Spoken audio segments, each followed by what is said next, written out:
Di biro maging super inahin. Alaga mo lahat ng makukulit na biik. Buti na lang, may BMEG Premium Super Inahin. Katulong para dami biik, dami gatas. Dami biik, dami gatas. Tibay buto pa dahil may dagdag na organic bone builders. Tibay buto, alagang BMEG Premium. Para sa maraming panganganak. Salamat sa BMEG Premium Super Inahin. BMEG Premium Super Inahin na.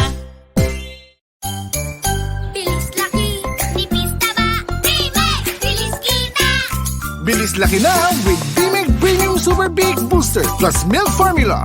May bansot buster nutrients at sarap ng gatas pa. Kaya mas mabigat ang winning weight. At mas malaki ang kita. BMEG Premium Super Big. Ang bansot buster.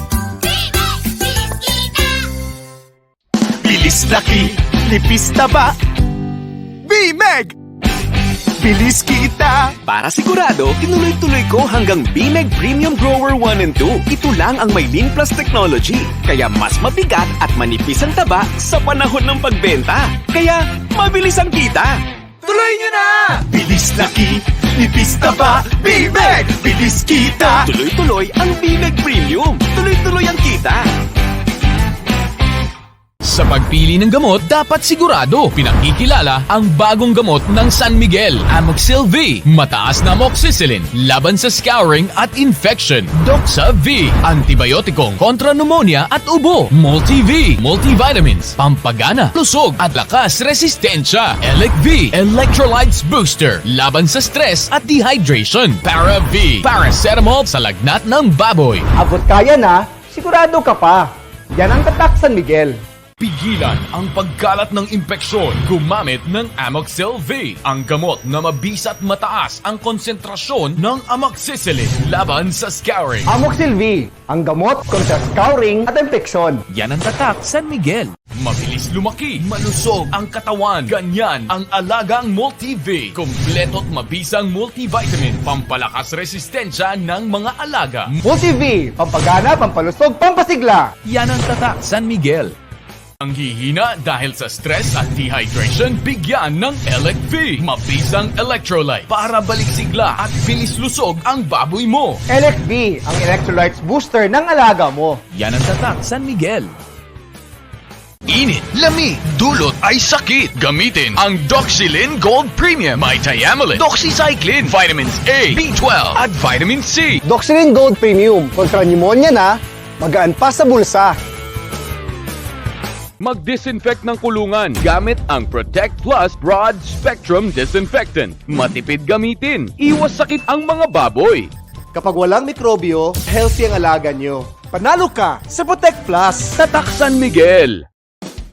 Protect yourself and loved ones. Use Protect Plus Gold, a broad-spectrum disinfectant that kills 500 strains of viruses, bacteria, and fungi, such as coronavirus and other diseases. Also potent against parvovirus, distemper virus, and other viruses in pets. It kills 99.9% of the disease-causing germs and works in 10 minutes. Environment friendly and biodegradable. Safe to use for household and pet areas. Easy to use. Dissolve 1 teaspoon in 1 liter of water. Apply on areas for disinfection or use it for misting. Available in 1 kilogram canister and 20 gram sachet. Protect Plus Gold. Protection guaranteed.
Hello mga classmates! Magandang araw po sa inyong lahat. Hello mga classmates! Magandang araw ulit sa inyong lahat. Martes na naman, welcome sa ating Alagang BMEG Facebook Live Tambayan. At dahil sa ating Martes na 3 o'clock habit, ito ang ating online seminar at excited ang lahat ngayon sa ating guests. But before tayo tumuloy sa ating bisita, i-remind ko lang kayong lahat na i-click yung notification button sa ilalim ng video natin. Diyan sa ilalim ng video na to, i-click nyo yan. Merong bell sign dyan para alerted kayo kapag ka nagsisimula na ang ating live seminar. Gaya today, na alam kong marami sa inyo nag-aabang para matuto sa updates ng African Swine Fever. Nung nakaraang mga araw, marami nagtatanong sa inyo, ngayong Doc, maganda ang bilihan ng live weight. Naghahanap ngayon ang maraming biyahero ng baboy. Gusto naming bumalik uli sa pag-alaga ng baboy. Pero marami din sa inyong nagpadala ng concern nila na, Doc, baka naman may ASF pa sa babuyan namin. O baka naman yung lugar namin ay baka may ASF pa. Ano pang gagawin naming mga programa para masigurado namin na pag nagsimula kami uli ay hindi na kami uli tatamaan ng ASF. Well, swerte tayo ngayon kasi ang kasamahan ko sa technical committee ng ating crisis management team for ASF ay naimbitahan natin para enlighten tayo, no? Maliwanagan tayo kung ano yung mga advice at tips niya sa ating mga concerns para makabalik tayo sa pag-alaga ng baboy. So, with our BMEG grand welcome natin ang ating bisita today, ang ating resource speaker, si Dr. Rosette Angeli Arca. Yan, Doc Rosette, magandang hapon sa iyo. Good afternoon din sa'yo, Doc Eugene. Ayan, Salamat. Salamat sa paanyaya. Ayan, maraming ang daming excited sa iyo ngayon today, Doc Rosette, kasi marami talaga ngayon, Doc Rosette, gustong bumalik. Kasi ang bilihan ng baboy ay napaka-tempting na para bumalik, lalo na yung mga hindi kumita noong nakaraang taon for ASF, ay baka makabawi sila ngayong taon na ito. So, importanteng malaman nila yung mga tips galing sa iyo. So, ano ba basically ang dapat lang malaman para makabalik sila sa pag-alaga ng baboy ngayong panahon na to? Okay. So, sisimulan na ba natin, Doc Eugene? Ang Yes, ating go ahead, Dr. Seth. Okay. Pwede na makinig. Okay. So, I hope kita ninyo yung nasa screen, Doc Eugene, Yeah, kita namin, Dr. Seth. So, ang topic po na ibinigay sa akin ni Doc Eugene para ngayong hapon na to is about repopulation and recovery. Again, Yeah. papakilala po ako sa inyo. Ang nakalagay po dyan ay Doc Rosette Angeli Arca. Pwede niyo po akong tawaging Oset. Now, kung titingnan natin kasi yung need natin para mag-repopulate na at mag-recover, no? Kung matatandaan ninyo, it was nung September 9 Yes. of 2019. Ito yung official na declaration na meron na ngang African swine fever ang Pilipinas. And kung titingnan natin ang naka-report sa OIE, no? This is the official report. It was nung September na mukhang nag-peak ang ating population loss. Ang nakalagay po na figures dyan ay ang mga baboy na nawala dahil sa ASF. And alam natin, ito ay official lang. Merong mga maaring hindi nag-report or nag-depopulate on their own. At meron ding mga tumigil na lang palaki ng baboy. So, ibig sabihin, population loss pa rin yun. Maaring hindi siya directly related sa ASF, but directly related siya sa fear sa ASF. At kung titingnan natin yung timing ng pagkakawala ng mga baboy na yon, kung halimbawa, ang pinalalaki ninyo doon ay mga finisher pigs, no? Mga patabaing baboy. September to December nawala yung supply na yon. Last year. Now, kung ito ay breeder at ito ay buntis at the time na tinamaan ng ASF, nagsimula ang impact niyan sa ating pork supply, Abril. At yung mga nagsisimula pa lang magbuntis at that time ay June ang tama. So kung titingnan natin kung September ang tama, ramdam na natin ang impact ngayon sa supply. At tutuloy-tuloy yan hanggang makatapos ang taon. Now, itong picture na to was a picture presented ng China doon sa isang convention or seminar or congress ng mga ASF experts. And sabi nila, sa China daw, luxury item na ang baboy. After about 1 year, ganun na siyang kamahal na ginagawa ng jewelry.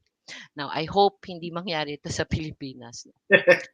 Now, ito, I know marami sa inyo familiar dito. Ito yung zoning map as of June 4, 2020.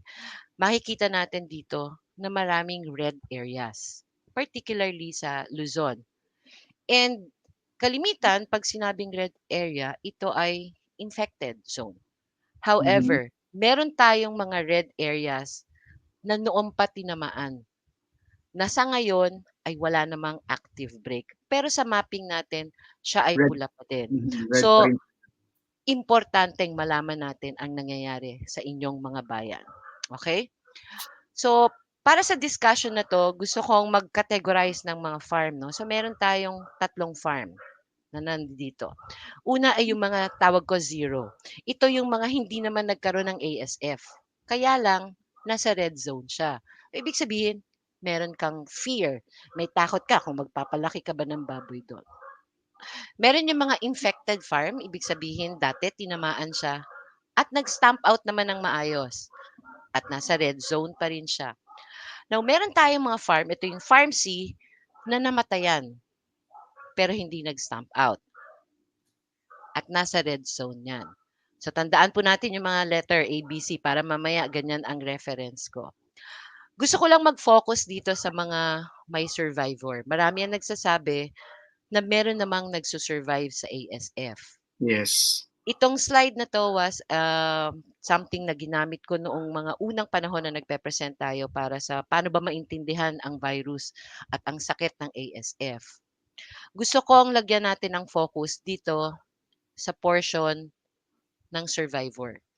Ito ay figure or a chart na nasa FAO na document at sinasabi na yung mga survivor ay merong antibody at meron din siyang virus. Hindi na nga lang siya namamatay. So, tandaan po natin yan. Okay.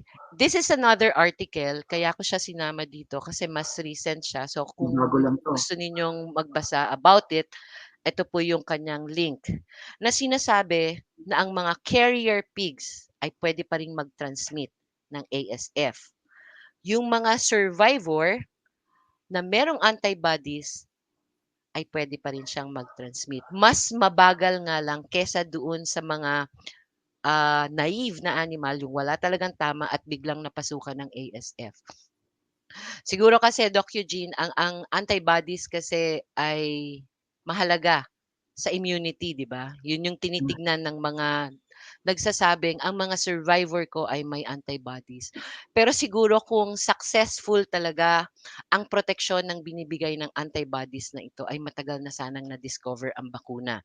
Pero up until now, hindi pa rin naiintindihan ng mga siyentipiko paano nga ba nagwo-work ang antibodies sa ASF. Okay? Correct. So ito yung ating farm. Meron pa tayong ibang klaseng farm. Yung mga nasa pink zone, nasa yellow zone, at nasa light green at dark green. Ito po ay mga ASF-free zones. Tandaan po natin yan. Okay? Now, una nating pointer sa pagre-repopulate.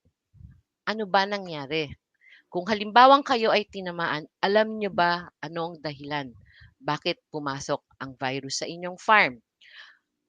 Kinakailangan bago tayo magre-repopulate ay i-correct nyo lahat ng posibilidad or lahat ng biosecurity provision ninyo na magpe-prevent para makapasok uli yung virus. Ngayon, madami tayong naririnig na nagsasabing, ang ganda-ganda na ng biosecurity ko, tinamaan pa din ako. Ngayon, yun ay sabi ninyo. Pero ang sabi ng virus, hindi pa din, nakapasok pa rin ako. So, ibig sabihin, meron pa rin tayong nakalimutan. Punta tayo sa farm natin. Ito ay green pa yung baboy. Ibig sabihin, hindi siya infected.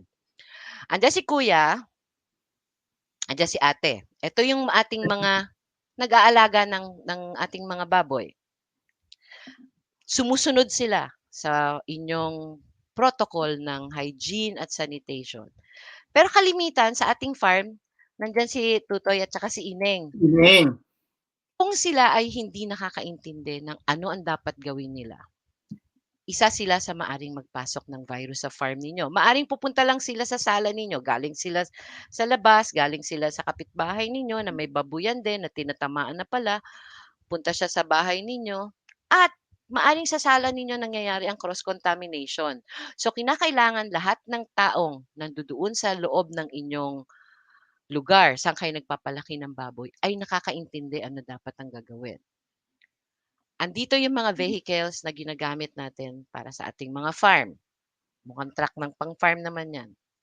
At andito yung mga harvest truck, yung mga nagagaling sa ibang farm na maaring ang driver sasabihin niya, ay wala namang sakit yung pinanggalingan ko. Pero siya, ang interest niya ay ang pagkuha lang ng baboy sa inyo. So kung may naiwan man siya sa farm ninyo, ay hindi na niya interest yun. Basta nakuha ko na ang baboy sa inyo. So minsan, maaring malinis na sa appearance ang kanyang truck, pero yung driver mismo ay nanggaling sa may sakit. So lahat yan ay dapat nalalagyan natin ng safeguards. Ito ang pinakamaganda dahil kadalasan nangyayari ito. Kotse po yan kasi kalimitan ang sasakyan ng may-ari ay hindi na disinfect. Kahit pa saan siya nanggaling, minsan pupunta na siya, park na siya sa garahe, hindi naman niya nilalapit sa farm eh. Pero kung siya ay nanggaling sa isang lugar na may active infection at ang taas ng virus load, andun yung posibleng madumi ang kanyang gulong at papark na siya sa garahe. Kahit sino ngayon ang mapadaan dun sa garaheng kung saan nagdala siya ng virus, ay pwedeng idali niya sa loob ng inyong mga bahay ng baboy. Okay, ito ngayon ay tubig. Kinakailangan kahit papaano ang ating source of water ay bibigyan din natin ng atensyon. Merong mga farm dyan na maaring sa ilog kumukuha. Panglinis ng kulungan ng baboy. Mahalaga sana na ito ay mabigyan natin ng atensyon at kahit papano ay ma-disinfect. Kahit chlorine, malagyan sana natin ng disinfectant. And of course, ang mga source ng mga baboy natin, bago tayo magpasok sa ating farm, ay sana walang sakit. So, kung ano man ang proseso, kung paano nyo malalaman, pwede kayong humingi ng certification, ay magawa po sana natin. At kapag itong mga baboy na to ay nakarating na sa inyong mga farm, ay sana mabakunahan natin to laban sa mga ibang sakit pa ng baboy. Maaring ang focus natin ay nasa ASF lang, pero ang tatama na pala ay PIRS, which is ang PIRS po ay immunosuppressive. Kapag nagkaroon po ang inyong farm nito, ay maaaring maging mas madali silang mahawaan ng iba pang sakit. Okay? Yes. So ano ang kailangan nating gawin? Nilista ko dito. Of course, personnel hygiene and decontamination, vehicle inspection, cleaning, decontamination, water sanitation, healthy pigs ang ipapasok ninyo at vaccination program. Lahat yan dapat gagawin natin. Okay? So ano pa ba yung mga bagay sa farm natin? Yan lang ba? Punta tayo ngayon kay Bantay at kay Muning. Itong mga to ay hindi rumerespeto sa biosecurity program na gagawin ninyo. Hindi naman natin sila natuturuan mag-foot bath. So kinakailangan itong mga to ay hindi libreng nakakagala sa inyong mga farm. Maaring yan ay nagpupunta sa labas, tapos papasok sa farm ninyo at dala-dala na nila ang virus. Ang mas mahirap ay kung mga tagpi at muning pa ni kapitbahay ang makakapasok sa inyo. Ibig sabihin, importante na ang ating mga fencing ay makakaiwas ng pagpasok nitong mga hayop na to. Ito pa ang isang aspeto, ang mga maya, ang daga, at ang langaw. Alam ko hindi ganyang kalaki ang langaw sa farm ninyo, nakasing laki ng maya, pero ganyan kaimportante din siya. Kahit na anong bagay na pwedeng maging mechanical transmitter, yan ay nanggagaling malamang sa lugar na madumi, sa farm na kabila. Kapag na-stamp out na yung kabila, wala na silang makakain. Halimbawa, ang maya at ang daga, lilipat na yan sa farm ninyo. So, importante na meron tayong programa laban dito. Now, ito ay, yung nasa baba po, ito. ay illustration ng baha. Kung ang farm ninyo ay flood prone, minsan ang hirap lagyan ng programa laban sa ASF.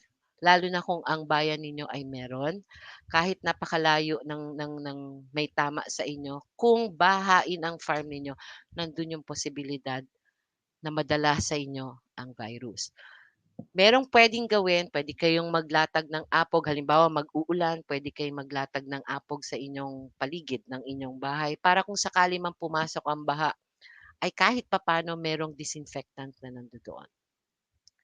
Itong huli ay kung makikita niyo trash can na may mukha ng baboy, ang gusto nating pakita diyan ay ang swill feeding or yung food waste.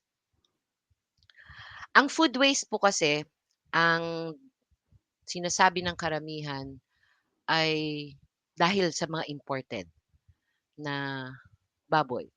Sa ngayon, ang question natin ay imported nga ba o smuggled? Kalimitan ng imported na pork ay may sapat na dokumento, no? Nanggaling ito sa mga bansa na meron ding sariling ASF program. Ang tingin kong mas kalaban natin will be ang smuggled. Now, so tawagin natin yan mga foreign pork. Sa ngayon, dahil meron na tayong ASF, ay posibleng ito na rin ang maging source ng ASF mula sa mga swill feed, ang local pork natin. So, pag sinabi kong imported na local at smuggled na local, ito yung mga naglalabas mula sa farm na may tama at kakatayin at eventually mapupunta sa swill feed, nililipat nila sa ibang bayan para mabenta.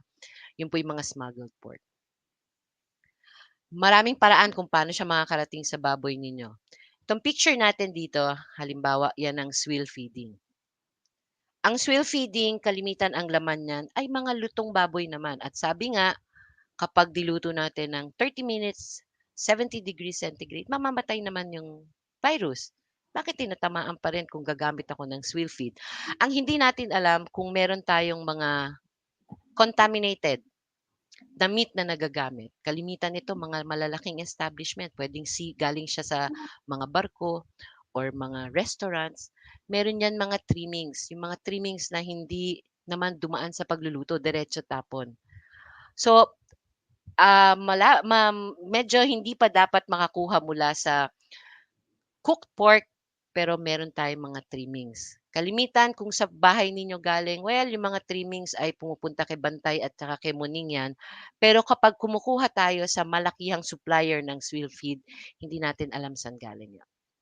Isa pang paraan kung paano makakapasok galing sa contaminated pork sa inyong mga babuyan. Halimbawa na nakabili tayo ng isang karne na merong ASF. Kapag ito'y niluluto na natin, hinandle natin, at dire-diretso tayong pumunta sa inyong mga alagang baboy nang walang hugas-hugas. Isa sa way yan kung paano siya makakapunta sa ating mga baboy. Okay? Now, next na pointer is of course, wala sanang free roaming animals. Wala dapat stray animals. Meron tayo dapat control laban sa mga ibon, screening, at yung kanal. Pwedeng kanal nyo ang ma-screen para hindi makapunta sa inyo ang mga daga. Meron tayong nalalaman na ganyan ang dinadaanan ng daga ang mga kanal. And of course, ma-evaluate sana natin ang paggamit ng swill feeding dahil malaki pa rin ang risk nito. Okay? So, kung ang inyong farm ay nasa red zone, as illustrated by yung ating border. Pulang-pula. Nasa bayan ka na merong ASF dati or ASF ngayon. No? Kung ang ongoing na active break or isang farm na nagkaroon ng ASF pero hindi nag-depopulate, ang farm ninyo ay labas sa 1 kilometer radius. Why not? Pwede kayong mag-repopulate. Siguraduhin lang natin all safeguards in place. Pero kung ang farm ninyo or yung farm na itong farm ninyo ay malapit sa active infection, wag po muna sana tayo mag-repopulate. Ang gusto sana natin, yes, within the 1 kilometer radius ay wala nang madagdag na population muna. Kasi host yan eh. So medyo ano muna tayo, magpapalipas tayo ng panahon hanggang itong farm na to ay ma-stamp out at malinis. At kung meron namang hindi nag-depopulate at alam nating tinamaan, mag-isip-isip muna tayo konti. Kung ang inyong mga safeguards ay hindi garantisado, baka meron tayong maging problema. Okay. Now, meron tayong sinasabi yung sentinel growing na ini-implement ng ibang mga bayan. Ang unang-una kasing magandang mangyari dyan, kung gusto ninyong, especially ito sa mga tinamaan, no, yung nagkaroon ng ASF, pinakamaganda ay lumapit tayo sa ating mga LGU vet para masabi natin na tayo ay magsisimula na uli at kayo ay papayuan tungkol sa sentinel growing. Meron kayong magiging biosecurity check. Siyempre, titignan din ng mga veterinaryo, kaya na nga ba? Ligtas na nga bang maglagay uli ng baboy? Yung sentinel ay paglalagay ng isang susceptible na baboy or 10% yan, kalimitan niya na 10% ng inyong farm capacity para siya ang magsilbing host kung sakali may virus doon. Ganong katagal ba ito? Hindi ko masabi ng eksakto. Maraming protocol na nagsasabi it can be 4 months, it can be 2 months. Alam ko maglalabas na ang gobyerno ng isang guideline tungkol dito no, kung ganong katagal. Ako sapat na ang 2 months sana. Kasi kung yan ay may ASF pa, wala pang isang buwan. Magkakaroon na ng ASF yung mga baboy na nilagay natin. And of course, dahil tayo ay nakipagkonsulta sa LGU vet, pinakamagandang magkaroon ng weekly blood sampling. So, base sa schedule ng kung kailan kayo makukuhanan ng dugo, kung halimbawang kumuha tayo ng dugo dito at nagkaroon ng infection dito, sabi nila magkakaroon ng viremia o madedetect na yan sa dugo ng mga baboy ng mga 3 to 5 days after nung infection. At magba-blood sampling uli dito sa day 8. Yan ay 6 days na after nung infection. Sabi nila, ang clinical signs lumalabas 5 to 7 days. So kung halimbawang nag-blood sampling tayo ng sumunod, dito pa lumabas ang clinical signs, huli na natin ang viremia. Okay? So importante yung weekly na ASF testing. Okay. Para sa mga farms na nag-depopulate, as I've said, dapat na-disinfect, nalinis, at na-disinfect uli. Pinapayo ko para dun sa mga nagkakaroon ng ASF cases, bago kayo maglinis ng farm ninyo, i-disinfect niyo muna. Kasi once nag-wash down na tayo, baka nawawash away na rin lang natin ang virus mula sa farm natin. Lilipat lang yan sa ilog, papunta sa kapitbahay nyo.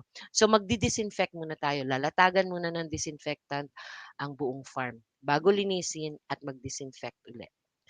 Magkaroon kayo ng biosecurity check. Magandang may ibang taong titingin kung tama na nga ba ang inyong biosecurity, ang inyong mga programa. Kukuha po tayo from a reliable pig source. Ibig sabihin kahit paano alam natin na dito walang tama. Sa ngayon, ang dami namang sources. Ang daming pink zone, farms na nasa pink zone, yellow, at dark at light green. Maari tayong kumuha doon. Of course, like ko sinasabi, consult with your LGU vet kasi sila ang magsasabi din sa inyo kung meron bang tama within 1 kilometer ng farm ninyo. Para doon naman sa mga may survivors, ingat lang po tayo kapag tayo ay nagpasok ng bagong baboy. Dahil itong mga baboy na ipapasok natin are naive. So, andun yung posibilidad na sa kanila magmamanifest. Maaring yung mga survivor ninyo ay hindi na magpapakita ng sakit, pero sila po ang magiging source ng virus. So, pinakamaganda, lahat ng natira ay matest natin serologically. Kung may antibody yan, ibig sabihin, na-expose yan at posibleng may dala pang virus. Okay? So second pointer for repopulating, consult with your local government veterinarian para malaman natin, meron pa bang active break sa area ninyo? At kung may laman na ang inyong farm, ay sana maging chismoso at chismosa tayo. Alamin natin kung nagkakaroon ng tama sa ibang farm. Kasi kalimitan, kapag nalaman nyo nang meron ng break, bigla kayong magtataas ngayon ng inyong biosecurity level, bigla kayong maghihigpit. So always actively ask for that information. And lastly, pwede na kayo mag-start ng farming. Kailangan lang i-reduce nyo lahat ng risk. Lahat ng sinabi ko kanina, consistent dapat ang implementation natin. Yan. Otherwise, pag merong isang sumablay dyan, andun yung possibility makapasok ang virus. Malalaman nyo na lang kapag meron na. Kailangan lahat ng involved dun sa farm ninyo ay matuturuan natin ano dapat ang gagawin. Okay? Now, ang ASF po ay pinanganak noong 1921. So, 99 years old na siya ngayon. Hanggang ngayon, wala pa ring bakuna. So, ibig sabihin, siguro naman maraming matatalino sa ibang bansa na nag-try. Pero ang pinakamaganda pa ding gawin ay sabi ng isang article na nabasa ko is sana merong magandang indemnification program. But alam natin ang nangyari dito sa COVID, madaming pondo lumabas ang gobyerno. So siguro magiging issue sa ngayon ang indemnification program. I know tina-try ng government the best para maibigay ito. So mamaya, dahil kung magiging issue ang indemnification program, sasabihin ko sa inyo ang solusyon. Mamaya. Kinakailangan merong solid collaboration between the private Correct. and the government. Sa ngayon, ang payo ko sa inyo, always ask your local government veterinarian. Pwede nila kayong payuan. Lahat ng nire-recommenda or gagawin nyo should be based on solid science. Ito ay para sa mga successful programs. And of course, there should be an economic driver. Sa ngayon, meron tayong economic driver para mag-repopulate. Tumataas ang presyo. So yan ang magiging incentive natin na dapat gawin natin ang lahat ng kaya natin gawin para hindi pumasok sa farm ng ASF. So ito yung summary ko na kailan ka ba dapat mag-repopulate? Well, kapag tapos na ang cleaning and disinfection ng farm ninyo or nung affected farm, kasi pwedeng kayo tapos na, pero within 1 kilometer ninyo ay hindi pa tapos. So yan ay at least 6 weeks or 40 days. Okay? Mhm. Dapat walang active break sana within 1 kilometer radius because high risk pa rin kayo pag ganyan. All the safeguards should be in place at magkaroon kayo ng biosecurity checks. How? Unang-una pa rin talaga is consult your local government vet. And of course, kinakailangan ang ililipat nyong baboy, ang ilalagay nyong baboy ay malinis. Walang ASF. Now, ito yung sinasabi ko on the indemnification program. Kung yan ay issue, ang best solution is something that you can do. Hindi ko sinasabing i-indemnify nyo ang sarili nyo, pero wag sana kayong maging candidate sa indemnification dahil wala. Or hindi pala. Meron, pero wala ng pondo. So, ang dami ko nababasa wherein ang mga problemang nare-raise ay ibinabato lagi kung kani-kanino. Kung meron tayong problemang nakikita, mas madaling solusyonan yan kung kayo ang gagawa. Napakahirap kung magtuturo tayo na siya ang dapat gumawa ng solusyon para sa akin. And with that, Doc Eugene, maraming salamat. Ayan, maraming salamat, Doc Cossette. Busy-busy rin ako kasi ang daming sumusubaybay sa ating Facebook Live today. I'd like to thank the National Federation of Hog Farmers kasi talagang naka-broadcast tayo at naka-link tayo sa kanila. Naka-bin-broadcast din tayo ng kasamahan natin sa technical team natin, sila Doc Rosel at sila Doc Job. Maraming salamat, Doc Glenn Ferriol, for tuning in. Doc Cossette, ang daming nasimplihan sa presentation mo, pero marami ding nagtanong and basically, nilista ko yung mga tanong natin dito. Sinabi mo, very critical yung completed cleaning, completed decontamination, disinfection. Pwede bang bilang kung ako ay merong 10 or 20 sa level ngayon, ano yung critical na steps doon sa cleaning and disinfection? Kasi marami yung nagsasabing, ginagawa ko naman yan eh. I've been doing that for the longest time, pero bakit tinamaan ako ngayon? This time, ano ngayon yung dapat kong tutukan when I say completed cleaning, disinfection, decontamination? Pwede ba natin ma-step by step kasi medyo mahaba pa naman yung oras natin. Okay. Do'n sa simpleng ano ko yung simpleng presentation, alam ko kasi ang daming nagpe-present about ASF. Ako ang hina-highlight ko lang are ano ba talaga ang dapat gawin. Alam ko lahat merong ng pointers on paano mag-clean and disinfect. Now, ako ang unang-una kong gustong tignan is the water source. Okay? Kalimitan ito ang kasi alam na nila paano mag-spray, alam nila ang correct dilution. Dapat tama 'yan. Kailangan, malinis bago ka mag-disinfect. Ang kalimitang nakakalimutan ay ang water line, okay. So ang sa'kin importanteng maglagay kayo ng, descaler para matanggal yung biofilm. Dahil anything na ilalagay natin do'n may not be effective kapag may biofilm. So 'yun, water disinfection, isa sa importante, Doc Eugene. Pero halimbawa, doktora, tensile level ako tapos tinamaan ako. Mm. Anong specific na decontamination program ang gagawin ko para masigurado ko na ako ay may peace of mind ako na namatay na yung ASF virus sa aking farm before pa ako mag-sentinel? Okay. Ano ang gagawin para malamang Yeah, namatay na? specific Well, ba? Like, gaano katagal akong mag-scrub, magbabad ng aking disinfectant? okay. Yung una kasing, sinabi ko nga is disinfect first, Okay. okay? So, ibig sabihin 'pag nagbabad ka diyan, kalimitan this is actually puwedeng, chlorine or apog Okay. or yung lime 'no? Iko-cover mo lang siya talaga and leave it there for 24 hours. Okay. And then thorough cleaning. Okay. Talagang wash down, aalisin mo lahat ng, mga dumi. Kasi maiiwan at maiiwan yun do'n, eh. Now and then of course yung disinfection na, which is any disinfectant you can use. Pero if hindi malinis ang iyong farm, hindi magwo-work ang disinfectant. Kailangan malinis siya talaga.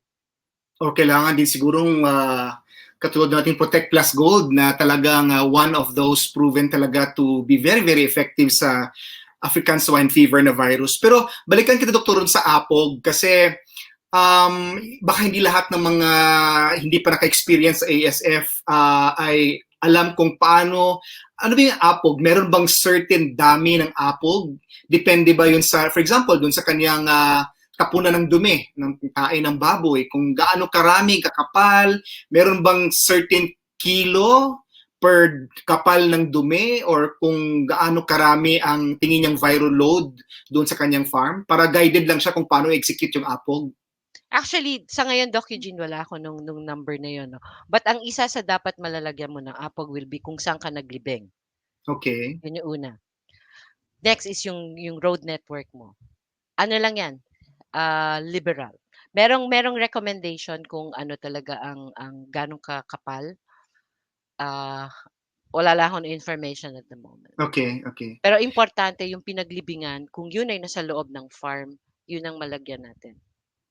Okay. And then, doktora, sinabi mo kanina na halimbawa, itong farm na to, tensile level, meron siyang kapitbahay or tinamaan din siya ng ASF. Sabi mo, pagkatapos siyang i-disinfect, i-discontaminate, i-scrub niya siguro ng disinfectant yung kanyang mga buildings and all. And sinabi mo 6 weeks? 6 weeks from the time pwede na siyang magsimula uli? Or ano bang mas... Basta may, yung ibang criteria, Eugene, ay ma-meet din eh. Alimbawa, kung ikaw man ay tapos na, pero ang kapitbahay mo ay hindi naman naglilinis, okay, ay hindi ka pa dapat magre-reload. okay, Kinakailangan lahat sana kayo ay naglinis. Kaya nga sabi ko, importanteng maano yan eh, ma-konsulta sa LGU. Now, pwede kang mag-reload kaya lang, kailangan ang safeguards mo ay andun lahat. Wala talagang makakapasok. Dahil alam mong, andun yung posibilidad na, uy, madumi tong katabi. mhm, Kung halimbawang meron mang daga na nanggaling doon papunta sa iyo, Kung hindi naman siya naglilinis, ay pwedeng dalhin sa farm mo. Yeah. So importante talaga yung sinasabi mong pagchichismis, doktora, no, at pag-i-influence dun sa lahat ng mga kapitbahay mo within your zone na talagang sabay-sabay kayong mag-disinfect at sabay-sabay kung halimbawa within your 1 kilometer, kailangan bang sabihin ng doktora, uy, meron ka pang buhay dyan at hindi ka pa siguradong yan ba may tama o survivor ba yan? Mas wise ba na sabihan ng doktora na ibenta mo na lang yan or patayin na lang yan or what? Depende. Kung halimbawa ito ay breeder, I don't think ito mga to ay magbebenta. Ang sa akin, question mark nga, 'di ba, kung ikaw ay magre-reload. Kung halimbawang meron man within your 1 kilometer na ganitong klaseng farm, pwede ka namang mag-load eh. Wag ka lang bababa ba yung ano, ang biosecurity level mo program. Meron ka lang hindi na pinatutupad do'n, puwede kasing magkaroon, eh. Sa ngayon wala talagang I don't think meron talaga nakapag-identify na ito ang nakapagpasok ng virus sa akin. I don't Okay. think meron, 'no. So, all aspects talaga ang dapat mong in place. Hindi ko masabing ibenta niya, ang sa'kin ang payo ko ay do'n sa nag-iwan ng survivor na kinakailangan lamang na ma-monitor mo maigi once kasi nagpasok ka ng bagong, baboy dun sa mga may survivor, meron ka na uling risk. Yeah. Ang sinasabi ni Doc Oset, mga classmates, ay basically, you can load anytime kung naka 6 weeks ka na at maganda naman yung decontamination program mo. Pero talagang kung nandun pa yung risk, dapat talaga nating harapin yon, no, at gawa ng programa. Doktora, may nag-erase ng question. Kooperatiba daw kasi sila. So, kaya nilang kontrolin, doktora, yung membro nila within their community kasi kooperatiba sila. Pero interesado sila dun sa Sentinel, okay? Sa Sentinel program. Ano ba daw yung specific na edad ng baboy at ano ba daw ang gagawin nila sa Sentinel? Ipaikot-ikot ba daw nila yon sa lahat ng kanilang mga miyembro para hanggat tamaan? Ano yung magandang criteria doon? Ang maganda kasi sana, kaya nga ang sabi ko, magkonsulta kay LGU Vet. Si LGU Vet ang magsasabi sino ang pwede nating pwedeng representative farm na lalagyan ng Sentinel. Kung sino ang tinamaan, siya ang dapat nagse-Sentinel, 'no? So kung kooperatiba sila, kung may isang kasamahan silang tinamaan, puwedeng sa kanya lang mag-Sentinel, eh. So ang mangyayari, maglalagay ka ng mga baboy do'n sa building kung saan nagkaroon ng ASF at maganda rin na meron kang pinapagalang baboy. Ang gusto mo sana talaga ay ma-detect meron pa bang, virus do'n sa farm mo at pinakamagandang way ay ang paglalagay ng host, 'no. So, maaring kung kooperatiba sila, kung yung mga ibang kasamahan naman ay hindi tinamaan, ay puwedeng hindi mag-Sentinel sa kanila. So, si LGU Vet dapat ang magde-determine aling farms ang puwedeng maging, kasali sa Sentinel growing, sorry. Okay. At dapat importante yung Sentinel, as much possible, doktora, hindi din galing doon sa babuyan nila, no? Kasi Hindi, baka galing super pig lang itong baboy nila, survivor din pala to, no? So, ano ba yung specific na instruction mo, doktora? At ano bang edad nun? Biik ba yon or sow ba yon? Just for clarification? Or fattener ba dapat yon? siguro kung, magse-Sentinel, actually, dapat mga 3 months ang baboy. From birth. Oo. Mhm. Yun yung sa pananaw ko. Alam ko magkakaroon ng rekomendasyon ang Bureau of Animal Industry dito. At merong mga ibang lugar, alam ko nagse-Sentinel na. Sa Bulacan, merong mga nagse-Sentinel at involved ang local government vet dito. Siya ang nagbibigay ng instructions kung papaano ang magiging proseso ng Sentinel growing. Right. Doktora, may daming tanong. May tanong dito, doktora. Ano dong pwedeng ipalit sa testing? Kasi group of ano sila, wag daw backyard ang tawag, no? Small scale farmers. Matagal na raw silang walang ASF at wala na raw baboy doon sa area nila. Gusto niyang magsimula uli. Pero meron doon sa bibilhan sana niya ng baboy daw, kung tama yung tanong ko ha, meron siyang bibilhan ng baboy na medyo malayo na doon sa dating pinagka-outbreak ka ng ASF. Kailangan pa daw ba yung i-testing? Ano daw pwedeng kapalit doon sa testing para medyo panatag ang kanilang loob? Actually, for peace of mind talaga nila, kasi kung bibili sila ng baboy, ako ang i-recommend ko talaga ay testing. Ngayon, kung halimbawang kapalit sa testing ay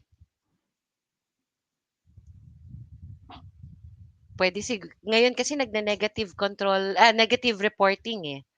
Mhm. Okay? And kung makikita siguro nila yung production records at malalaman nilang walang abnormality na nangyayari, in the absence of the testing pwede siguro ngayon mas mura ang ELISA, pwede sigurong ELISA test ang hingin nila, test result. So kasi kung may antibody, ibig sabihin meron yung naging exposure. Pero Yes. pinakamaganda talaga sa ngayon kung para panatag ang loob nila sa klase ng baboy na bibili nila ay may ASF-free certification talaga. At kung maaari doon sila bumili doon sa mga lugar na certified na wala pang ASF o at least kahit paano naka-recover na from ASF. May Meron mga namang idea. mga Doc Eugene, meron namang yellow. So, Okay. may pink. Marami pa namang farms doon. Like halimbawa sa Batangas, Laguna. May mga yellow yung mga yan, ASF-free ang mga probinsyang ito except for a few municipalities. So doon sa mga alam nating yellow pa or pink, ASF-free zone sa mga yan. Punta tayo doon, doktora, sa second third na yung Miss Survivor or Miss, kasi alam kong balitaktakan ito sa Facebook. Survivor yung baboy ko eh. Biruin mo, ang tagal-tagal ng outbreak, buhay pa rin yung mga baboy ko. So, at tama nga, sabi niya, nag-try ako, hindi naman tinamaan. Meron bang timeline to, doktora, kung talagang is it time indicator na safe na talaga kahit yung survivor kapag hindi pa rin tinatamaan yung nilipat niyang baboy, o may alam ka rin ng mga farms na in due time din inabutan din yung pinasok niyang baboy na katabi ng mga survivors? Sa puntong yan, Eugene, hindi kita masasagot kung ganong katagal siya carrier. No? Sa mga nabasa nating mga article, ay siguro parang in less than 2 months lang yung studies nila. Dito ngayon sa Pilipinas, meaning ko, hindi ko nakikita ang mga farms na ito. Alam kong meron, no? But hindi ko din alam kung anong pag-aaral ang ginagawa nila sa kanilang mga survivor. Pero, yun nga. Kaya hindi ko masabi kung ganong katagal silang carrier of the virus. Maganda sanang mapag-aralan yon sa mga mayroong survivor. Kung may antibody pa rin, tas kung matest nila. Kasi alam ko antibody lang ang tinetest nila eh. At yun ang pananaw nila. May antibody na itong aking mga baboy, protected na ito. Sana ganun kadali yun. Sabi nga sa'yo, kung ganun kadali lang sana ang antibody production at protection, matagal na tayong may bakuna. Correct. And sana ma-enlighten din natin yung iba na hindi naman tayo nakikipag-argue doon sa kung talagang gusto lang magsimula at naniniwala sila na survivor yung mga baboy nila. But they have to understand na wala pang proven na merong serum neutralizing antibody itong ASF. The way siguro they understand yung mga lumang sakit katulad ng pseudorabies, di ba? So mahirap din. Siguro kung tayo din, hindi rin tayo makakatulog ng maayos kung nag-invest na tayo ng dagdag na baboy doon sa mga minatira pa. Kasi nga, base sa study, wala talagang neutralizing antibody pa itong ASF. Doktora, merong dito parang tinamaan daw kasi siya ng ASF kahit na gumagamit siya ng disinfectant. Meron bang disinfectant talaga, doktora, na just to sagutin natin yung tanong niya, no, na hindi nag-work or sa process lang niya talaga, at ano daw yung siguro related to but in a backyard setting, ano ba yung laging gap sa disinfection Saan ba? Is it through foot bath, kakulangan ng foot bath? Or kung bakit ang ating disinfection ay hindi nag-hold kahit sa backyard? Marami kasing, aspeto sa disinfectant use, na dapat na tititigan. Unang-una is yung cleanliness ng dini-disinfect mo. May mga disinfectants that will not work kung may organic matter. So, Correct. halimbawa ang foot bath. May mga disinfectant na siguro hindi 'to sapat para sa foot bath. Kung halimbawa maglagay ka ng chlorine, maaring hindi 'to tumalab kapag madumi yung ano, yung ilalim ng sapatos mo. Kaya mas maganda talaga meron munang, tubig, Apak ka muna sa tubig, rinse konti, tas saka apak sa disinfectant. Pangalawa ay ang dilution. Marami Yes. siguro diyaan na hindi tamang dilution ang nagagawa kaya kahit pa may amoy na, iisipin nila, "Ay may amoy na, okey na 'yan." But meron pa rin talagang dapat concentration ang disinfectant para ito tumalab. Pangatlo ay ang freshness ng disinfectant, mixture. Yung iba maaaring may amoy pa kaya hindi na pinapalitan, halimbawa pang foot bath or pang spray ng sasakyan. Akala nila ano pa yun, working pa yung disinfectant nila, pero maaaring hindi. So, importante yung laging mong pagpapalit ng disinfectant. Now, merong mga iba na nagse-spray ng gulong. Kung hindi natin 'to na-wash down muna, which is dapat meron munang tubig 'to. 'Pag ini-spray natin 'to ng disinfectant, puwedeng hindi siya tumalab kasi ang daming lupa nung gulong, So, ang pinakamaganda, 'wag ka na lang magpasok ng sasakyan sa farm. Mhm. 'Di ba, parang gano'n or meron kang dedicated, sasakyan na pangloob na siya lang ang maglalabas ng baboy. Going to extremes na tayo para lang hindi makapasok ang virus sa farm. Yeah.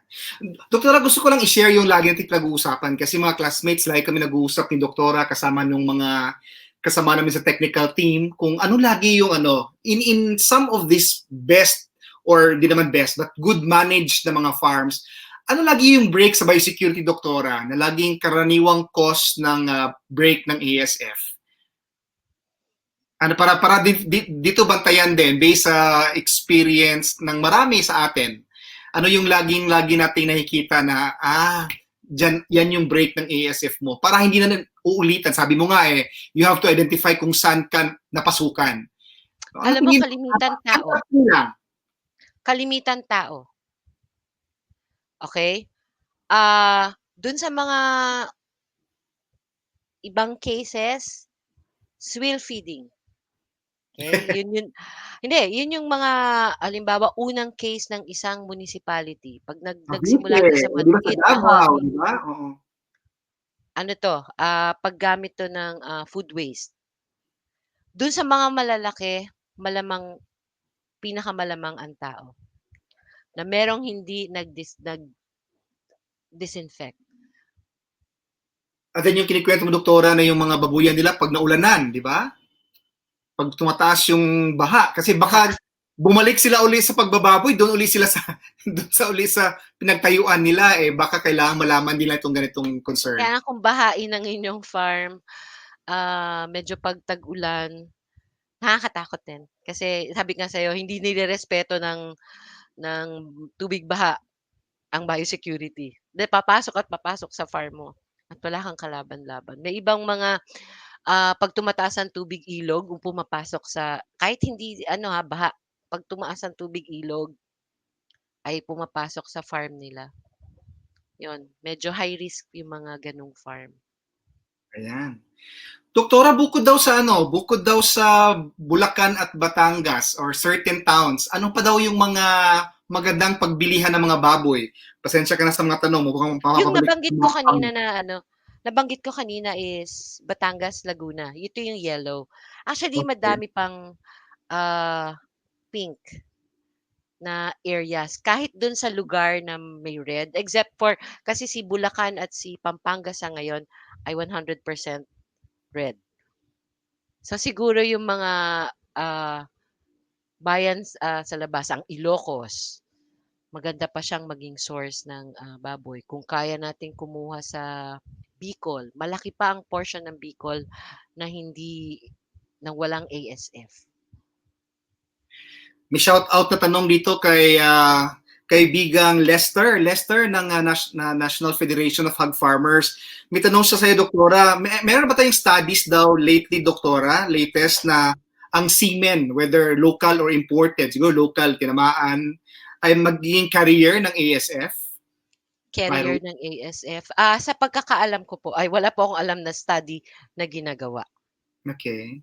Sa pagkakaalam ko, maaring meron, pero alam ko ay considered ito as a carrier. Hindi ko lang alam dito sa local situation at sa Pilipinas kung meron ng sumubok. Kung merong tinamaan na boar, kasi ganun mo dapat titignan yung boar talaga ang tinamaan at yun ang titignan mong semilya. Wala po akong alam sa ngayon na gumawa ng ganong study. May question ito, doktora, but probably opinion lang siguro to.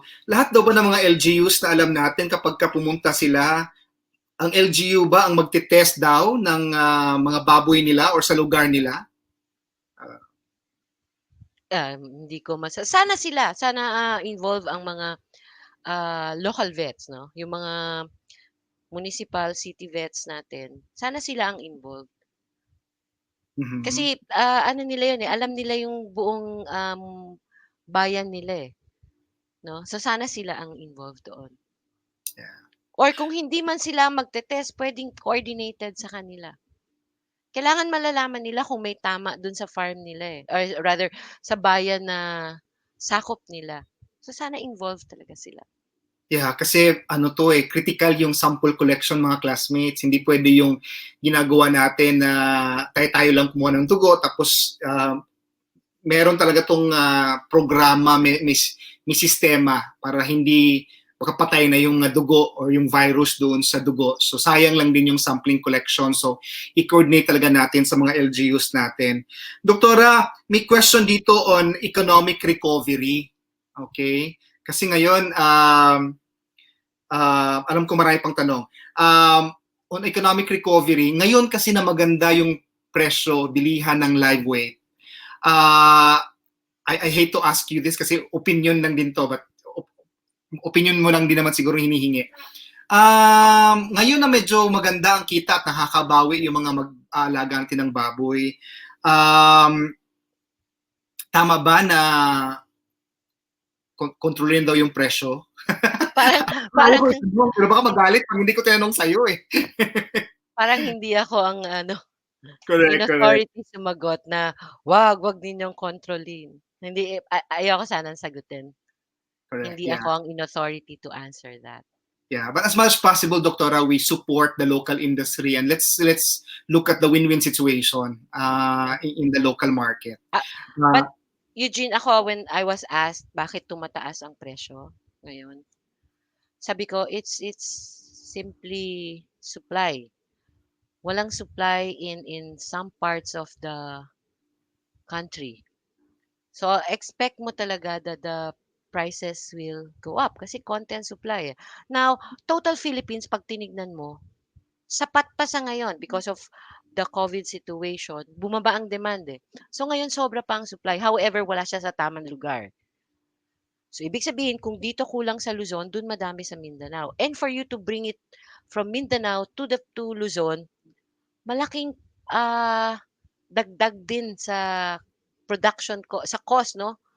Para dalhin ko siya sa Luzon. So ibig sabihin, ano 'yon, dagdag presyo sa bibili nating baboy 'yon.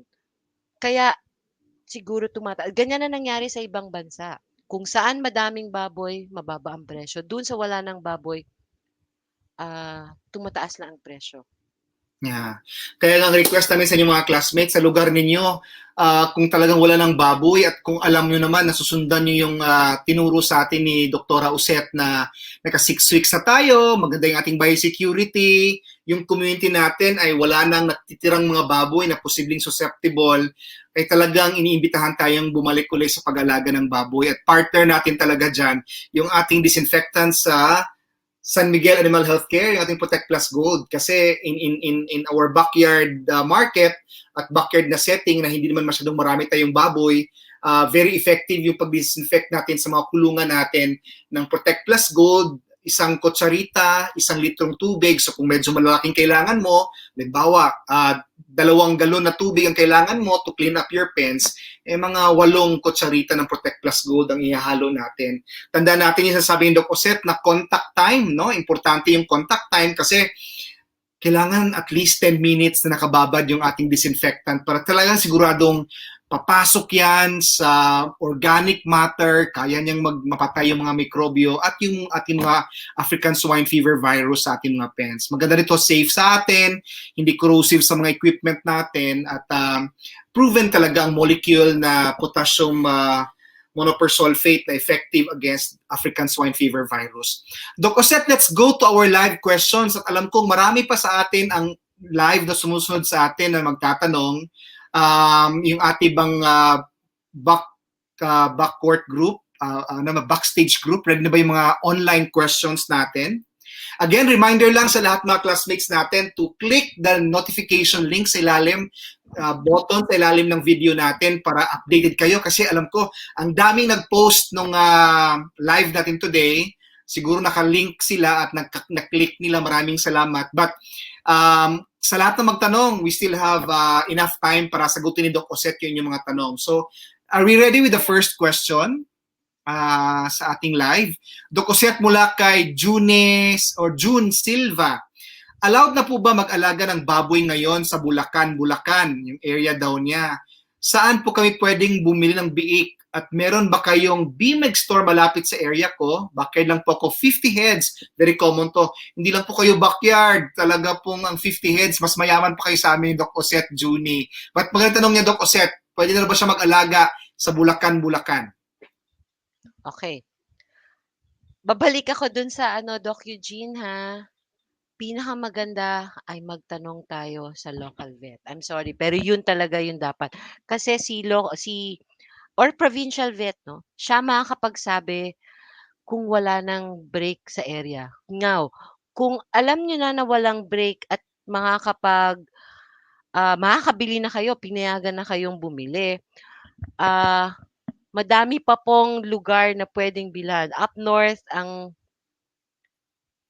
Ilocos Norte na ang nakikita kong magandang source. Ang Zambales, meron pa rin yatang yellow. Pwede silang bumili doon. Pero hindi ko alam kung merong nabibilhan sa Bulacan area. Now, merong mga nasa area na red zone na negative yan, ha. So, mahalaga din siguro, Doc Eugene, kung halimbawa, Nueva Ecija, merong mga farms dyan na negative. So kung halimbawang makukumbinsi kayo na itong mga baboy na ito ay walang ASF, pwede po tayong doon bumili. Kasi meron pa ring mga farms na naiiwan na negative pa, kahit nandun sila sa zone na pula. Yan. Klaro yun, Juni, no? But for the meantime, habang nagtatanong ka sa LGU mo, make sure na yung babuyan mo, no? Kung halimbawa galing ka sa lugar na may tama, make sure na ikampanya mo, Juni, doon sa community mo na mag-disinfect at siguraduhin na talagang kung ano man yung natitirang. Yung sasabing Doc Uset doon sa mga areas na daanan, no? Yung apog, no? Practical din yung gamitin para talagang ma-disinfect yung anumang natirang virus doon sa area mo. Okay, hopefully klaro yung Juni, and sana doon sa question mo kung meron bang nagbibenta ng BMEG, I'm sure merong BMEG store sa area mo. Pakihanap lang, Juni, but you can ask it. Sagutin natin yan through our veterinarian, si Dr. Ted Ralio. Hanapin ni Doc Ted kung sino yung ating pinakamalapit na ahente na pwedeng magbigay ng contact number ng ating tindahan dyan sa iyo, Junie. But you have to understand, Junie, na ang BMEC ay marami ding technicians na magsiserve sa mga pangailangan mo para paano ulit magsimula dito sa recovery natin sa ASF. Question number 2 natin. Are we ready with our question number 2? Ang question number 2 mula kay Allen Villaverde. Pwede bang maging host ng ASF virus ang ibang hayop tulad ng daga or ibon? Doc Jose. Pag sinabi po kasi nating host, ay parang siya yung tatamaan ng sakit. So, ibig sabihin, si daga o si ibon ba ang tatamaan ng sakit? Hindi po. So, siya ay magiging mechanical transmitter. Yung daga at ibon. Ang host lang po ng virus ay baboy lang.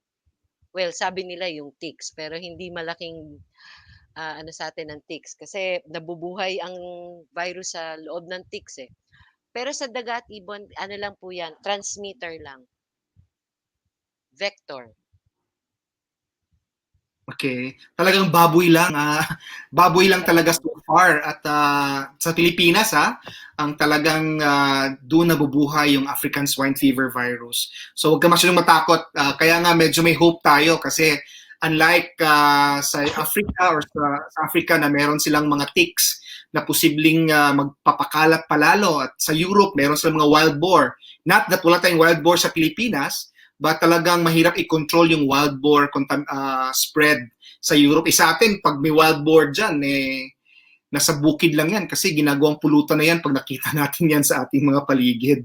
Diba? So, hopefully talagang nasa atin at sa ating mga programa ang control ng ASF.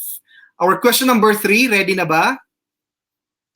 Mula sa ating kaibigang si Carmelo Condes. Magandang hapon sa iyo dyan na Sir Carmelo, dyan sa Bulacan at sa Nueva Ecija.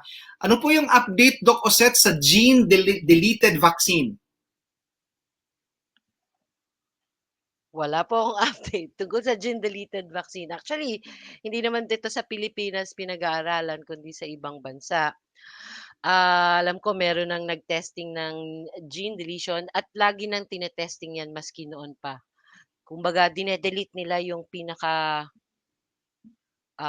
pathogenic na portion ng virus. Sa ngayon po, wala po akong update. Yeah, I think Carmelo, na-discuss din natin ito na doon sa huling AASV ay medyo maganda daw yung initial, alam natin maraming stages ang evaluation ng mga bakuna. Medyo maganda daw, but in a small scale lang yun. Importante pa rin talaga, Carmelo, dadaan siya sa isang large-scale trial para hindi lang siya exemption. Hindi lang exemption at hindi lang anecdotal at hindi lang yung sinasabi hindi lang siya nakikita sa super pigs, but in all, pag ini-replicate mo siya sa maraming babuyan, consistent yung efficacy results niya. Ganun ata yung stage ngayon ng ating trial on the vaccine. Hopefully, parang kayo nga excited, tayo din talaga, no? Kasi talagang bakuna lang makapagbigay sa atin ng mas stronger peace of mind. Do we have more questions from the live related to the presentation from Lester Ko? Ay, Lester! Ask ko lang po, Doc, if ever kumuha ka ng breeder sa hindi red zone, what safety protocol, very important question to Doc Oset, what safety protocol ang dapat gawin if ita-transport ng breeders along dun sa mga routes para hindi ma-infect ng ASF? Kung dadaan siya sa mga may ASF na mga zones, ano yung protocol, Doc Oset? Okay. Actually, ang nakikita kong ibig sabihin niya nito ay ano siya, galing siya sa green, pero napadaan siya sa lugar na maaring red. Ang sa akin, for as long as hindi tumitigil yung truck, well, titigil kayo sa checkpoints. Pero kung hindi dire-diretso lang siya, walang stopover, na walang diretsong pupuntahan walang pupuntahang ibang farm ang inyong mga truck, ay tingin ko wala dapat siyang risk. Alam ko merong mga trucks ngayon na magaganda na parang environment controlled. Ito siguro magandang maging source ng breeder din dahil controlled yung kanyang track eh. But sa ngayon tingin ko hindi masyadong high risk basta dire-diretso lang. Wag lang tayong titigil at bumababa pa yung mga pahinante tas sakay uli. Sana wag. Dire-diretso lang po tayo. Kumbaga point to point ang delivery. Dapat hindi to magpo-pose ng problema. Tsaka, dapat ma-remind din tayo, Doktora, dun sa mga presentations ng mga experts na even in a herd nga, in a closed herd, 30% yung transmission rate ng ASF. Ba't pa tayo natatakot sa dadaan lang na truck? Di ba? So, I think medyo, ano din to, it's something yung practicality impact. Kasi, ayun, sabi nga ni Doc Cosette, ang layo naman nung ibang mga Ano siya, baboy. no? Doc Eugene, talagang direct contact dapat. Yes, Ang yeah. infection niya. Pag halimbawa napalayo ka lang ng natin 300 meters, ang tagal nung ano nung travel Yeah, nung virus bago makarating. Kaya ang sinasabi ko kalimitan tao ang nagpapasok sa farm or other na merong mechanical carrying ng virus, transmission ng virus. correct, Lester. And in fact, may mga studies, Lester, na magkalapit na yung fence pero strong yung wall, no? Walang permeability yung walls, talagang hindi pa rin tinatamaan yung baboy sa kabilang fence with a solid wall.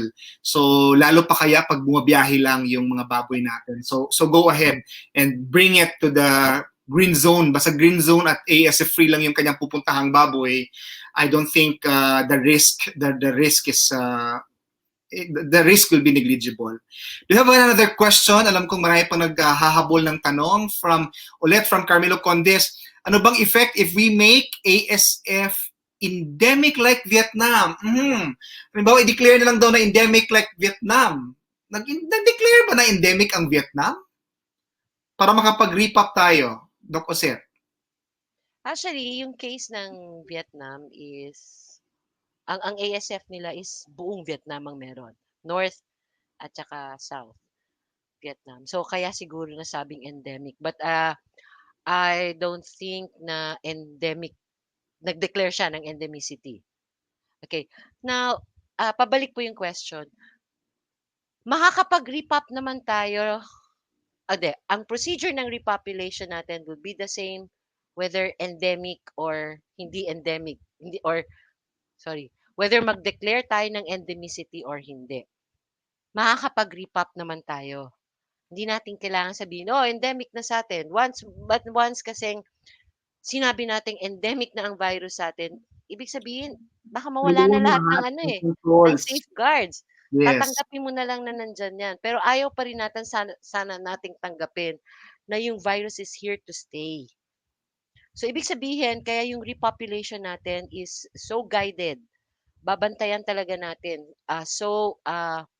Controlled. All safeguards in place. Kasi ang end objective natin is to get rid of it. Other countries na kasi tayo may advantage tayo na islands. Yung iba, took them like Russia. Hanggang ngayon, meron pa rin siya for the last 10 years. So parang makakapag-repop tayo whether or not we declare endemicity. Yun lang yung So we don't have to declare. Hindi pa naman endemic sa atin. Dahil wala pa ang Visayas. Wala ang Visayas and not the whole of Mindanao meron. So hindi pa siya candidate for endemicity declaration. Loud and clear. And I think nagmamature na rin tayo. I think nagbubunga na rin kahit paano yung education program natin, even in the small scale farmers. Medyo mataas ang awareness na rin ng control ng ASF. And hopefully, it's not the right, it's not the time to wave our white flag. Good, but very good question, Carmelo. We have a next question from our live listeners. From Bruno Hyun. Doc Cosette, ilan weeks or ilan months po ba mamamatay sa area ang virus kung zero host na or wala ng baboy sa mga piggeries? Very, very practical question, Bruno. I mean, na-dispose na lahat ng mga baboy. Kung titignan natin yung chart ng survival ng ASF sa environment, sabi nga nila sa contaminated pens, in 11 days, 'di ba? Kung ang temperature ay mainit. Now, sa sitwasyon ng Pilipinas na napakainit, it could be faster. Ang sorry, shorter ang survival rate nila. Now, para makasiguro tayo, siguro in napatay kaagad, 'no? Base nga sa ating pinag-uusapan, Doc Eugene, Yes. in 6 months, sigurado, wala na.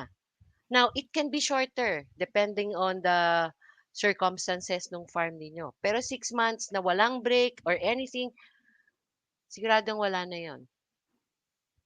O nakailang months na tayo. kung Do'n kung sa area sumur nga, kaya nga sabi ko madaming, red zone diyan na wala na silang break. Na yeah. yun nga lang, ang kulay pa rin nila ay red. Kaya nga we are working on area upgrading para maging pink na, mag-iba na ang classification nila at eventually ma-document natin ang sentinel growing, maging yellow na sila. Marami na ring area diyan dahil wala na ring baboy, ay wala ng ASF break do'n. So, puwede na nating i-evaluate uli yung mga lugar na ito. Dami na diyan walang break, eh. Correct. Kaya alam mo, importante talaga we cooperate to the program ng mga LGUs natin na sabay-sabay mag-depopulate, sabay-sabay sumunod, huwag ibenta, huwag ikalat. Kasi the soonest or the earliest na talagang wala ng career na baboy at wala na nagpapakalat, na wala na nagsished within a community, mas madali, walang installment. Kasi di ba, habang kasi meron kang kinikip, tinatago ng mga baboy, hoping na ito ay super baboy, hoping na ito ay survivor, nandun yung risk na nagsished nga ito as we learned from Doc Cosette. So, importante talaga parang all or nothing, sana, hanggat maaari, para yung timeline natin na makapagsimula uli, mas mabilis. Doc Cosette, for 6 months ba ganun din sa mga farms na magandang biosecurity? Or hindi tinamaan ng mga farms pero nag-voluntary lang sila ng ano bang tawag natin dito? Nag-voluntary selling lang sila sa mga baboy nila out of fear pero hindi sa tinamaan. Do they still have to wait for 6 months? No, sabi nga sa'yo, tignan natin yung mga criteria binanggit natin kanina, eh. Kung wala ka naman sa 1 kilometer radius, bakit hindi? Puwedeng-puwede kang mag-repopulate. Dun lang sa nasa 1 kilometer radius, wag muna sana. Pero kung outside ka ng 1 kilometer radius, may safeguards ka lang, yun lang. Kailangan ang ating safeguards hindi nawawala. Sorry, yung mga biosecurity protocol baka magdala ng sabon lahat, eh, 'pag sa sinasabi kong safeguard. Ang biosecurity program natin nandun dapat and unahin natin ang tao. Okay? Tao, biyahero, Yung sasakyan. mga tauhan natin, di ba? So, klaro yun, Doc Cosette. Hopefully, naliwanagan lahat ng ating mga classmates today. I think ako din, kahit na lagi na natin itong pinag-uusapan, Doc Cosette, at parang araw-araw natin itong kinakain, maganda din na nakikita natin yung perspektibo ng tanong ng ating mga classmates kasi parang nalalagay natin yung sarili natin dun sa mga sitwasyon nila. So, Doc Cosette, alam kong marami pang tanong at marami pang gustong magtanong. Mag-shoutout lang ako kay Dr. January Nones Magcalas na nag-share ng ating Facebook link. At sa lahat ng mga kasamahan natin na nagpapabate, hindi ko kayo mababati lahat. Hindi namin kayo mababati lahat. But before tayo kasi overtime na tayo, Doc Cosette, meron ka bang advice? Una siguro, Doc Cosette, ano natin, para doon sa ngayon lang nakapasok sa ating Facebook Live. Sa mga farms muna, yung mga malaking farms, ano yung take-home advice mo muna sa mga farms natin, Doc Cosette, na sa kanilang gustong pagsimula uli ng babuyan? Actually, madaming malalaking farms ang nag-downsize, okay? Kasi natatakot din sila sa magiging loss nila eventually. Merong mga nag-reduce ito yung mga breeding farms, so nag-reduce ng breeding. I guess sa ngayon, it's time to bring back yung production, production volumes natin. Ituloy natin ang breeding. Okay? Now, sige, Doc Eugene, nawala Yeah. yung train. No. But tamang-tama yun, Doc Oset, kasi parang kayo yung pag-asa. Kasi most of these farms are educated, most of these farms have learned their lessons through the years. And ngayon na na-experience nila sa ASF. Yeah. Naalala ko na. Yes, Doc Oset, ituloy mo. Doc Eugene, naalala ko na. Kung may kasamahan kayo na tinatamaan, huwag sana nating ipakatay ang baboy for human consumption. Yung ibebenta. Huwag na sana. Kasi meron at merong nagsiswill feed. So, tuloy-tuloy lang yung chain of infection. Lilipat lang ulit. So, ang sa akin sana ay, pwede siguro pero wag na nating ialis sa locality. Wag nyo nang ipasyal ang mga baboy na may tama. Doon siya kumakalat eh. Yan, very good. Mamaya, Oset, hihingi ako ng take-home advice mo naman sa ating mga small-scale farmers at sa ating mga medium-scale farmers. But before habang nagko-compose ka ng final advice mo, meron kaming announcements mga classmates, no? Again, alam namin ni Doc Oset at ng lahat ng mga veterinaryo sa buong Pilipinas na marami sa inyo ngayon ang gustong magsimula uli sa pag-aalaga ng baboy. So, ang BMEG ay sumusuporta sa inyong recovery by price rollback ng aming regalo sa maraming SKUs ng BMEG Premium Feeds at ng mga BMEG Feeds natin, BMEG Feed Lines natin ay nagbaba tayo ng presyo para makatulong sa inyong pagbabalik sa pag-alaga ng baboy. At sa marami pang katanungan, in fact, this seminar kay Doc Oset, kung na-miss niyo yung simula or sa gitna na kayo pumasok, you can still share and you can still get the shared copy nito through our Alagang BMEG Facebook Live. I-like nyo lang yung ating Facebook Live. Also, we have our Alagang BMEG YouTube page, no?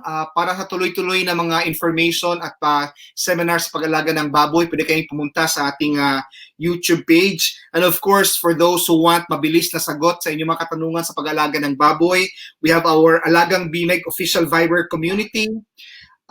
Good news sa ating mga sumusunod at naghahanap ng ating disinfectant na Protect Plus Gold. Kung medyo malaki masyado itong ating Protect Plus Gold canister sa inyo, available na rin ang ating 20-gram sachet sa ating Protect Plus Gold sa lahat ng mga tindahan ng BMEG na nagbubukas na. Of course, para dito sa taga-metro na mahilig mag-online shopping, available din ito sa Shopee, sa Lazada, at sa select Petron and treat stations all over the Philippines at select lang pala, but all over the Philippines you can shop sa Lazada at sa Shopee. Also, meron tayong home delivery sa ating mga produkto sa San Miguel Animal Healthcare. Free po yan. For more information, i-click nyo lang ang NutriChunks Facebook page para sa mga detalye kung paano maka-avail ng free delivery. Okay? And alam kong gusto nyo ulit bumalik si Doc Oset. But sa inyong mga katanungan na hindi natin nasagot today, sasagutin natin yan on Thursday sa ating Itanong Mo kay Doc. And of course, tune in sa future pa natin na online seminars with our future guests. And hopefully si Doc Oset ay hindi nadala sa atin. I'm sure marami siyang natutulungan na naliwanagan sa inyo and hopefully you can invite her back. But Doc Oset, before we end, ano ang ating take-home advice sa mga small-scale farmers natin na excited sumama sa magandang kita ngayon sa pag-alaga ng baboy at gustong bumalik sa pag-alaga ng baboy pero takot sa ASF? Okay.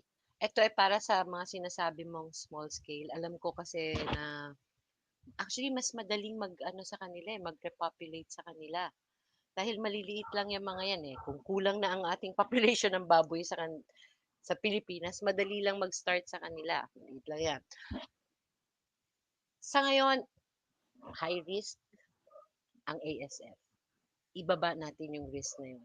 Sabi ko nga sa inyo, ang makakasagot ng problema, ng issues natin ay kayo.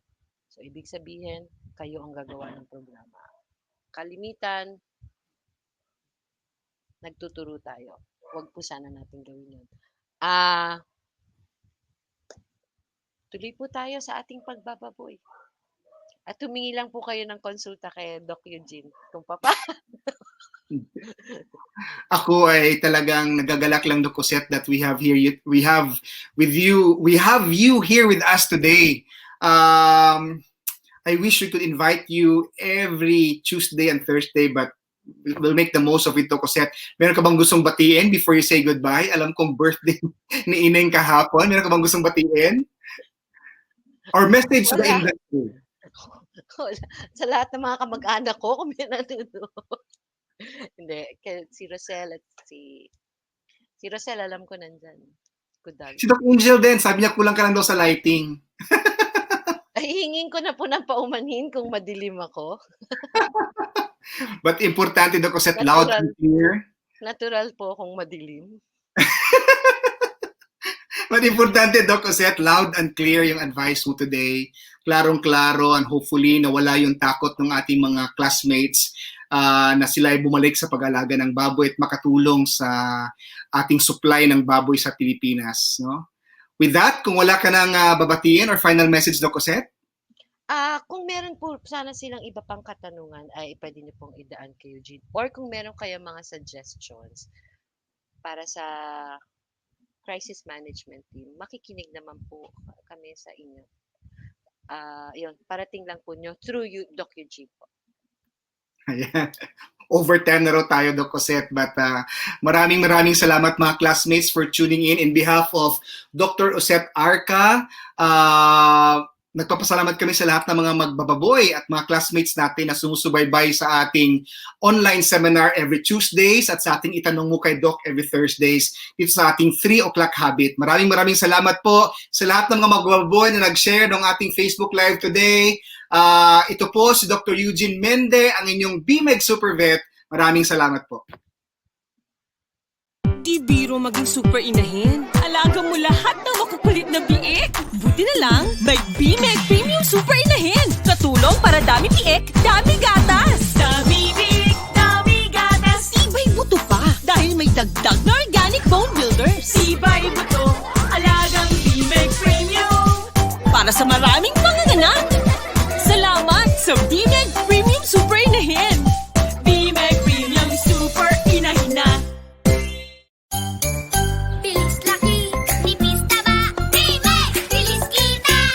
Bilis laki na with BMEG Premium Super Big Booster plus Milk Formula.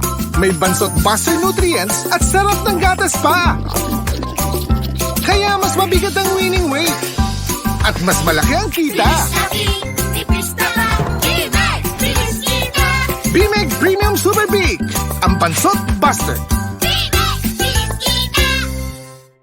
Bilis laki, nipis taba. BMEG! Bilis kita! Para sigurado, tinuloy-tuloy ko hanggang BMEG Premium Grower 1 and 2. Ito lang ang may Lean Plus technology. Kaya mas mabigat at manipis ang taba sa panahon ng pagbenta. Kaya mabilis ang kita. Tuloy nyo na! Bilis laki, nipis taba, BMEG! Bilis kita! Tuloy-tuloy ang BMEG Premium. Tuloy-tuloy ang kita. Sa pagpili ng gamot, dapat sigurado pinakikilala ang bagong gamot ng San Miguel, Amoxil V. Mataas na amoxicillin, laban sa scouring at infection. Doxa V, antibiotikong kontra pneumonia at ubo. Multi-V, multivitamins, pampagana, lusog at lakas resistensya. Elec V, electrolytes booster, laban sa stress at dehydration. Para V, paracetamol sa lagnat ng baboy. Abot kaya na, sigurado ka pa. Yan ang tatak San Miguel. Pigilan ang pagkalat ng impeksyon gumamit ng Amoxil V, ang gamot na mabisa at mataas ang konsentrasyon ng amoxicillin laban sa scouring. Amoxil V, ang gamot kontra scouring at infeksyon. Yan ang tatak San Miguel. Mabilis lumaki, malusog ang katawan. Ganyan ang alagang Multi-V. Kompleto at mabisang multivitamin, pampalakas resistensya ng mga alaga. Multi-V, pampagana, pampalusog, pampasigla. Yan ang tatak San Miguel. Ang hihina dahil sa stress at dehydration, bigyan ng Elec-V. Mabisang electrolyte para balik sigla at bilis lusog ang baboy mo. Elec-V, ang electrolytes booster ng alaga mo. Yan ang tatak San Miguel. Init, lamig, dulot ay sakit. Gamitin ang Doxylin Gold Premium. May Thiamulin, Doxycycline, Vitamins A, B12 at Vitamin C. Doxylin Gold Premium. Kontra pneumonia na, magaan pa sa bulsa. Mag-disinfect ng kulungan gamit ang Protect Plus Broad Spectrum Disinfectant. Matipid gamitin. Iwas sakit ang mga baboy. Kapag walang mikrobyo, healthy ang alaga nyo. Panalo ka sa Protect Plus. Tatak San Miguel. Protect yourself and loved ones. Use Protect Plus Gold, a broad-spectrum disinfectant that kills 500 strains of viruses, bacteria, and fungi, such as coronavirus and other diseases. Also potent against parvovirus, distemper virus, and other viruses in pets. It kills 99.9% of the disease-causing germs and works in 10 minutes. Environment friendly and biodegradable. Safe to use for household and pet areas. Easy to use. Dissolve 1 teaspoon in 1 liter of water. Apply on areas for disinfection or use it for misting. Available in 1 kilogram canister and 20 gram sachet. Protect Plus Gold. Protection guaranteed.